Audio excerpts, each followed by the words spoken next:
Hi అండి, అందరికీ నమస్తే. Welcome to our channel. March 29 శనివారం, స్వస్తి శ్రీ క్రోధినామ సంవత్సర కృష్ణపక్షం, ఫాల్గుణ మాసం, శిశిర ఋతువు, శనివారం రోజు పంచాంగంలో సూర్యోదయం సూర్యాస్తమయంతో పాటు తిథి నక్షత్రం శుభ సమయాలు చూద్దాం. సూర్యోదయం ఉదయం 6:18 సూర్యాస్తమయం సాయంత్రం 6:28 ఈరోజు తిథి అమావాస్య సాయంత్రం 5:02 వరకు ఉంటుంది. తదుపరి పాడ్యమి ప్రారంభమవుతుంది. నక్షత్రం ఉత్తరాభాద్ర ఉదయం 8:18 వరకు ఉంటుంది.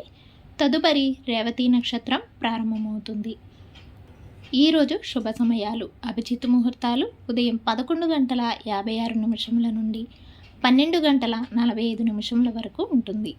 అమృతకాలం సాయంత్రం 3:10 నుండి 4:35 వరకు ఉంటుంది. బ్రహ్మముహూర్తం తెల్లవారుజామున 4:39 నుండి 6:27 వరకు ఉంటుంది.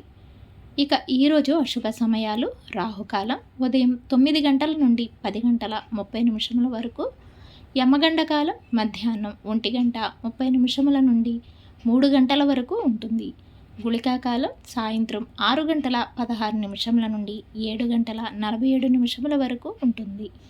అలాగే దుర్ముహూర్తం ఉదయం 6:30 నుండి 7:36 వరకు ఉంటుంది. వర్జము ఉదయం 6:40 నుండి 8:05 వరకు ఉంటుంది. ఈరోజు శుభగడియలు అమావాస్య మంచిది కాదు. చెప్పుకోదగిన విశేషాలు అమావాస్య. తిరిగి రేపటి పంచాంగంలో మళ్ళీ కలుద్దాం. అంతవరకు సెలవు. Thanks for watching.